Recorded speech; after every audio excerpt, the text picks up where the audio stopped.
우리 하나님과 우리 주 예수 그리스도로부터 은혜와 평강이 여러분 모두와 함께 하시기를 바랍니다.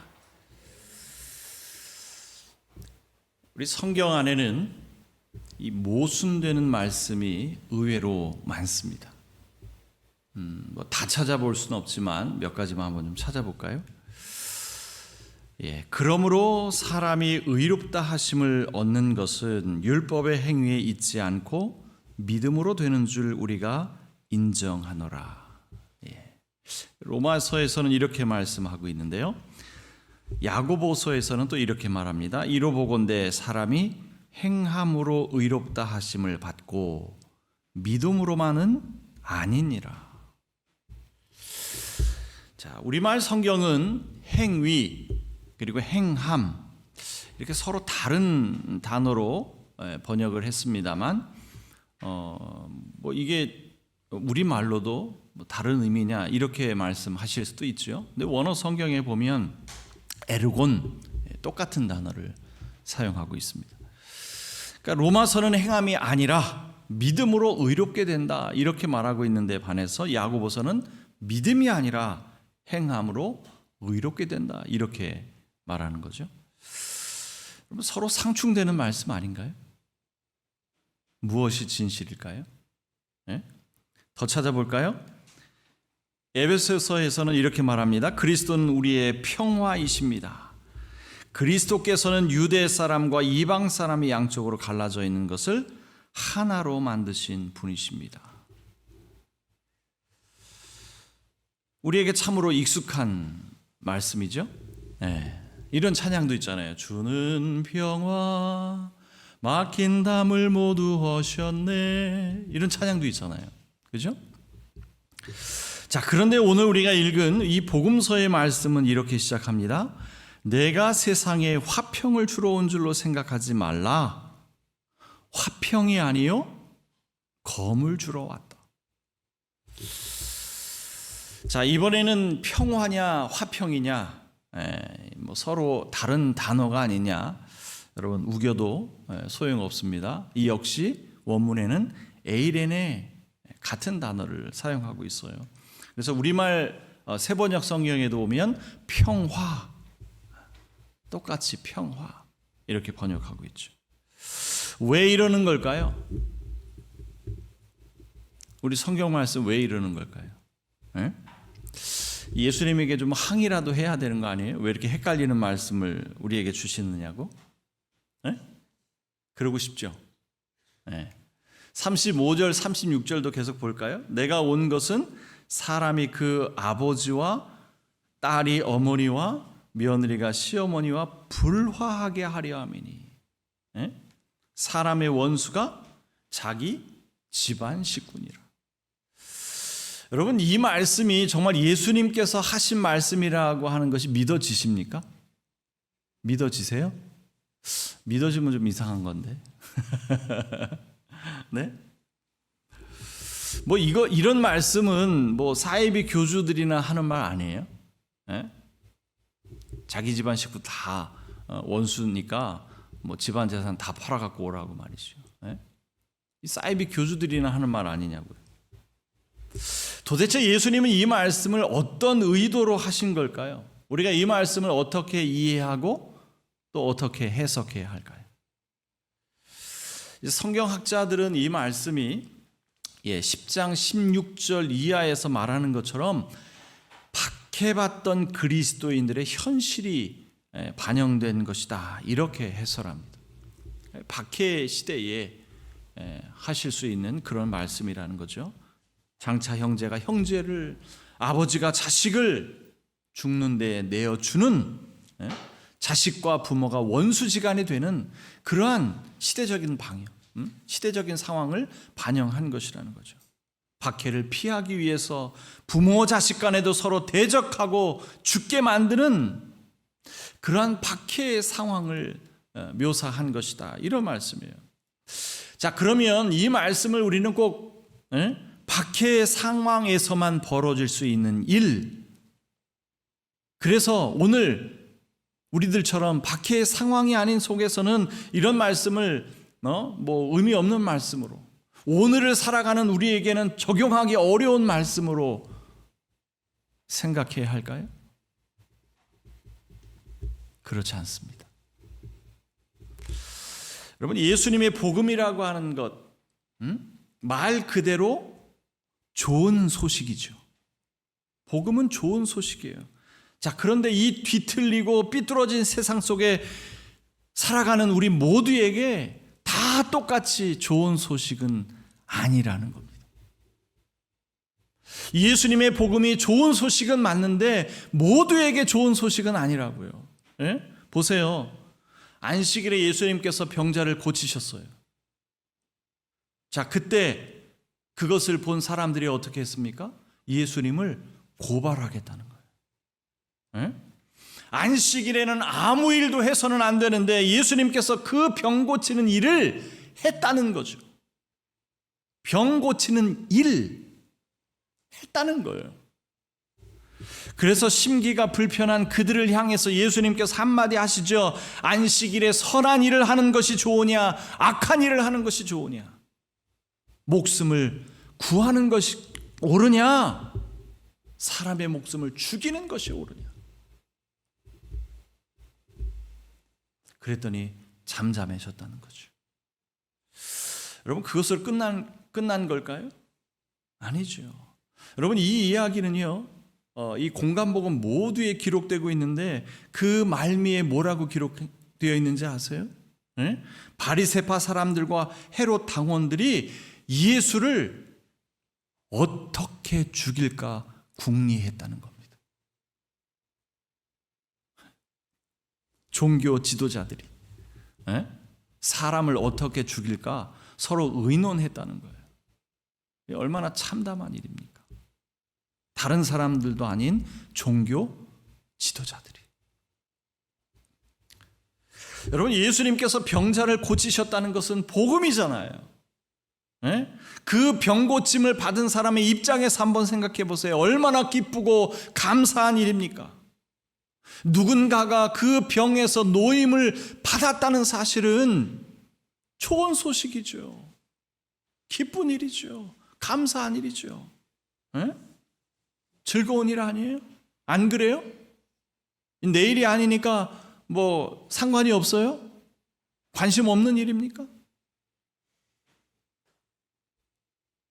뭐 그럴 수도 있지만, 누군가의 병이, 나의 병이 낫는 것도 좋은 일이지만 누군가의 병이 낫는 것 좋은 일이잖아요. 그런 것이 기분 나쁜 일이냐고요. 그런데 이들은 어떻게 했다고요? 심지어 예수님을 죽이려고 했다는 겁니다. 얼마나 참담한 일이에요. 예수님은 좋은 일을 하셨을 뿐인데 그 상황에서 무엇이 벌어졌어요? 평화가 이루어졌습니까? 아니죠. 불화가 생겨났습니다. 예수님은 좋은 일을 하셨는데, 복음을 선포하셨는데 평화가 아닌 불화가 일어났어요. 이런 일은 지금도 얼마든지 일어날 수 있는 일입니다. 여러분, 성경에 나타난 복음의 핵심이 뭐예요? 복음의 핵심, 하나님께서 죄인을 구원하신다. 다른 말로 하면 하나님께서 죄인을 용서하신다. 누군가가 용서받는 일, 좋은 일입니까? 나쁜 일입니까? 좋은 일이죠. 좋은 일입니다. 그런데 이것을 용납하지 못하는 사람들이 있어요. 내가 용서받은 것은 좋은 일이지만 다른 사람이 용서받는 것 용납하지 못하는 사람들이 있어요. 그래서 분쟁이 생기고, 그래서 분열이 생기는 거죠. 예수님은 좋은 일을 하셨는데, 우리에게 좋은 것을 내어 주셨는데 평화가 아닌 불화가 일어난다고요. 얼마나 참담한 일입니까? 예수님의 복음이 모두에게 좋은 소식이 아닌 예는 우리 주변에서 얼마든지 어렵지 않게 찾을 수 있습니다. 어그러지고 삐뚤어지고 뒤틀린 세상 속에 하나님 나라의 복음이 닿았을 때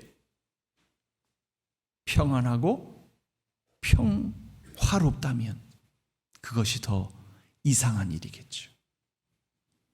어둠이 빛을 좋아할 리 없잖아요. 불의가 정의를 좋아할 리 없다고요. 어둠 속에 사는 흡혈귀들은 빛을 보면 혼비백산 도망가기 바쁘죠. 자, 그래서 보네포 목사님도요, 이 말씀을 해석하면서 이런 말을 했습니다. 예수 그리스도의 평화는 십자가다. 그러나 십자가는 하나님이 이 세상에 보내신 칼이다. 그것은 불화를 일으킨다. 여러분, 이 문장을 축약하면 이렇게 돼요. 예수 그리스도의 평화는 불화를 일으킨다. 예수 그리스도의 평화는 불화를 일으킨다. 에? 여러분, 평화와 불화는 서로 반대되는 개념이잖아요. 에? 굉장히 역설적인 표현이 아닐 수 없죠. 그럼에도 불구하고 이 표현이 진실인 이유는 예수 그리스도께서 말씀하시는 평화는 하나님 나라의 평화이기 때문입니다. 하나님 나라의 평화예요. 이 세상의 평화가 아닌 하나님 나라의 평화. 언젠가도 말씀드렸듯이 하나님 나라는 이 세상과 전혀 다른 전복된 세상이라고 말씀드렸잖아요. 뒤바뀐 세상. 그래서 이 세상에 속한 평화가 아니라 하나님 나라에 속한 평화. 그래서 예수 그리스도의 평화는 불화라는 겁니다. 여러분, 한 가지 예를 통해서 여러분의 이해를 돕겠습니다. 요즘도 교회 안에서 이런 일이 벌어지는지는 모르겠습니다만 예전 교회를 상기해 보면 여러분, 이런 일이 굉장히 흔한 일이었을 겁니다. 이 목사님께서 나와서 어떤 이야기를 해요. 그랬더니 그 이야기에 뭔가 문제점을 발견한 한 신자가 손을 들고 일어나서 이야기를 하는 거죠. 목사님, 지금 그 말씀에는 뭔가 문제점이 있습니다.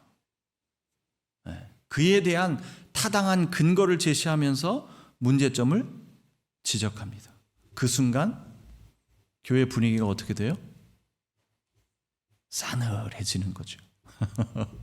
한순간 싸늘해지는 거죠. 그때 저 뒤에 앉아 계시던 장로님 한 분이 불쑥 일어나더니 한마디 하십니다. 우리 은혜롭게 합시다. 은혜롭게 합시다. 여러분, 여기서 은혜롭다라고 하는 것은 무슨 뜻이에요? 에? 이 장로님께서 말씀하신 은혜는 무슨 뜻입니까? 하나님의 은혜와는 아무런 상관이 없죠. 아무런 상관이 없어요. 그 은혜의 본질적인 의미와는 전혀 무관한 그런 상황이라는 거죠. 뭐예요? 딱 잘라 말하면 그냥 목사님의 말씀에 토 달지 말라 이런 얘기잖아요. 그래야 은혜롭습니까? 그게 하나님의 은혜예요. 여러분, 이것은 은혜와 전혀, 하나님의 은혜와 전혀 상관이 없을 뿐더러 더 심각한 것은 교회 공동체의 구성원인 성도들의 입을 틀어 막겠다는 거잖아요. 그래서 교회가 타락하는 거죠. 그래서 교회가 망가지는 거죠. 여러분, 목사님의 문제점을 알면서도 입을 닫는 것이 은혜로운 일입니까? 그것이 오히려 목사를 망가뜨리는 일이라는 생각을 안 해보셨어요? 네? 목사는 생각할 거 아니에요. 아, 나에게 토를 다는 사람이 없으니 내 멋대로 해도 괜찮겠구나. 아무 문제가 없겠구나. 그것은 은혜로운 일도 아니고 더더욱 목사를 돕는 일도 아닙니다. 여러분, 우리 개신교회를 뭐라고 부르죠? 프로테스탄트. 프로테스트에서 온 말이죠. 프로테스트가 무슨 뜻입니까? 항의하다. 이의를 제기하다. 이런 뜻이잖아요. 네? 그러니까 보네포 목사님 말씀 맞다나 예수 그리스도의 평화는 불화를 일으킨다고요. 불화를 일으키는 겁니다. 예? 우리가 사는 세상이 어그러지고 삐뚤어지고 뒤틀린 세상이기 때문에 불화가 불가피한 거예요.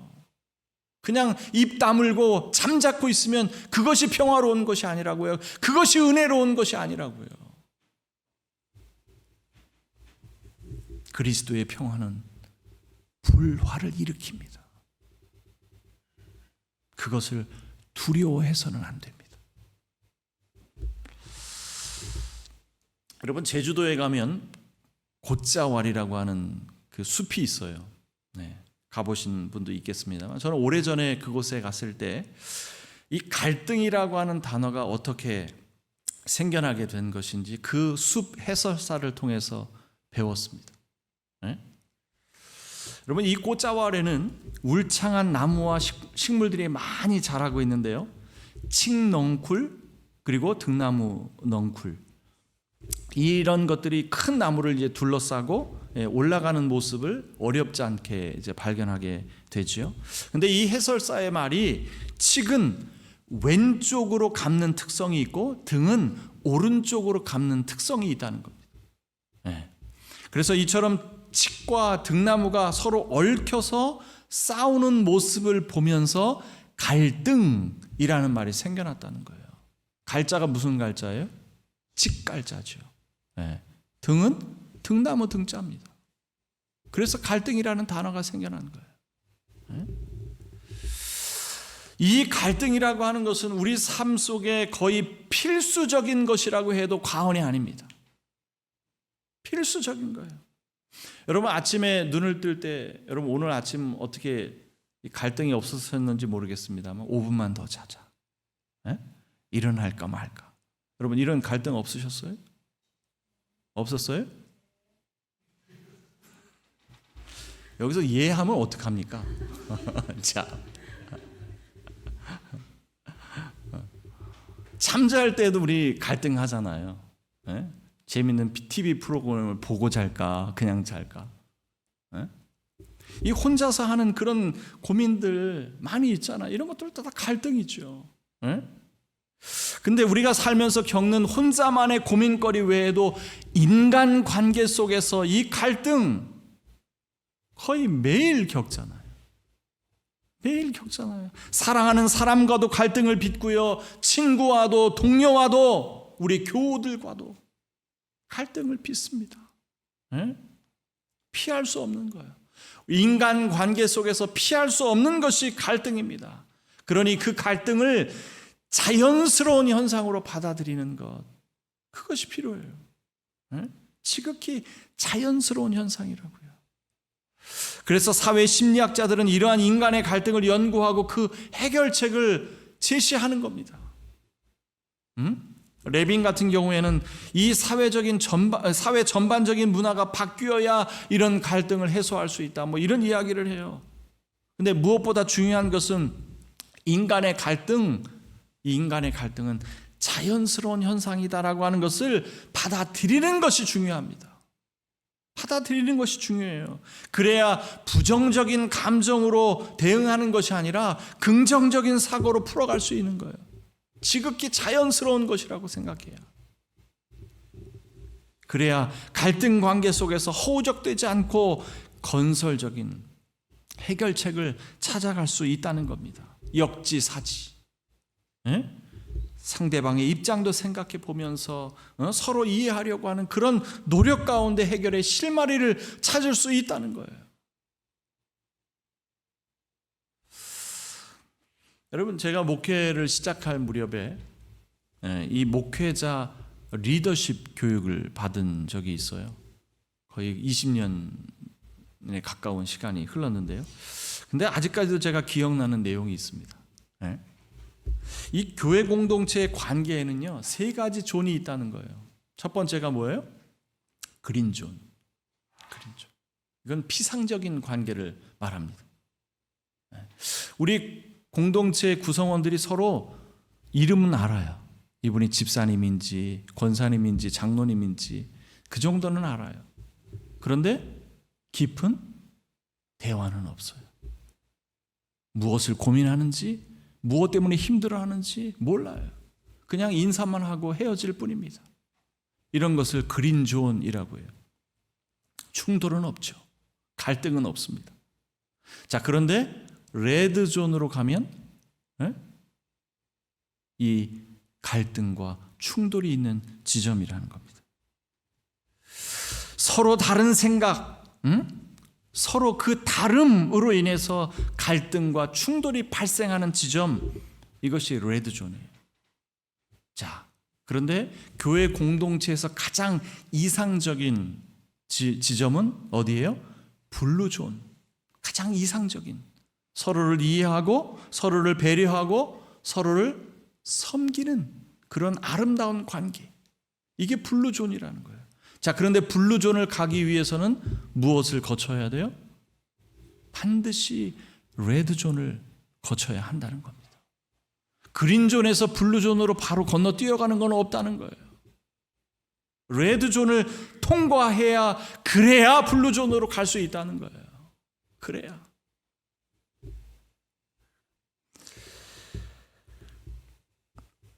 우리가 지향하는 지점은 블루존입니다. 그런데 레드존을 통과해야만 갈 수 있는 지점이에요. 그러니 갈등과 충돌을 두려워해서는 안 된다는 겁니다. 갈등은 자연스러운 거예요. 갈등이 없는 것이 바람직한 것이 아닙니다. 갈등을 슬기롭게 잘 통과하는 것이 필요하죠. 그래야 블루존으로 갈 수 있습니다. 갈등은 불화는 우리 서로를 잘 알아가는 과정입니다. 나와 다른 생각을 하고 나와 다른 가치관을 가졌다라고 하는 것을 확인하는 과정이에요. 그것을 인정하고 그것을 존중하면 우리는 블루존으로 갈 수 있지만, 그것을 인정하지 못하면 레드존에서 그냥 와해되고 마는 겁니다. 깨어지고 찢기고 파멸하고 마는 거죠. 예수님은 38절에서 자기 십자가를 지고 나를 따르지 않는 자는 내게 합당하지 않다, 이렇게 말씀하세요. 성경의 모든 말씀은 십자가를 가리키고 있다, 이렇게 말해도 과언이 아니죠. 여러분, 그 십자가가 의미하는 것은 보네퍼 목사님의 말씀처럼 칼이고 불화를 일으키기도 하지만, 그것은 어디까지나 이 세상이 타락하여 어그러지고 삐뚤어진 세상이기 때문인 것이고, 하나님 나라 안에서는 우리 죄인들을 의롭다 인정함을 받는 것을 의미합니다. 의롭다 인정함을 받는 것, 인정하는 거죠. 예수를 믿는 사람이라면 그가 누구라도 상관하지 않고 우리를 의롭다 인정하겠다는 뜻입니다. 인정하는 거예요. 그래서 예수는 길이요 진리요 생명이라고 말씀하는 거죠. 우리가 생명으로 가는 길목에서 우리는 평화가 아닌 칼로 표현되는 불화를 맞닥뜨려야 합니다.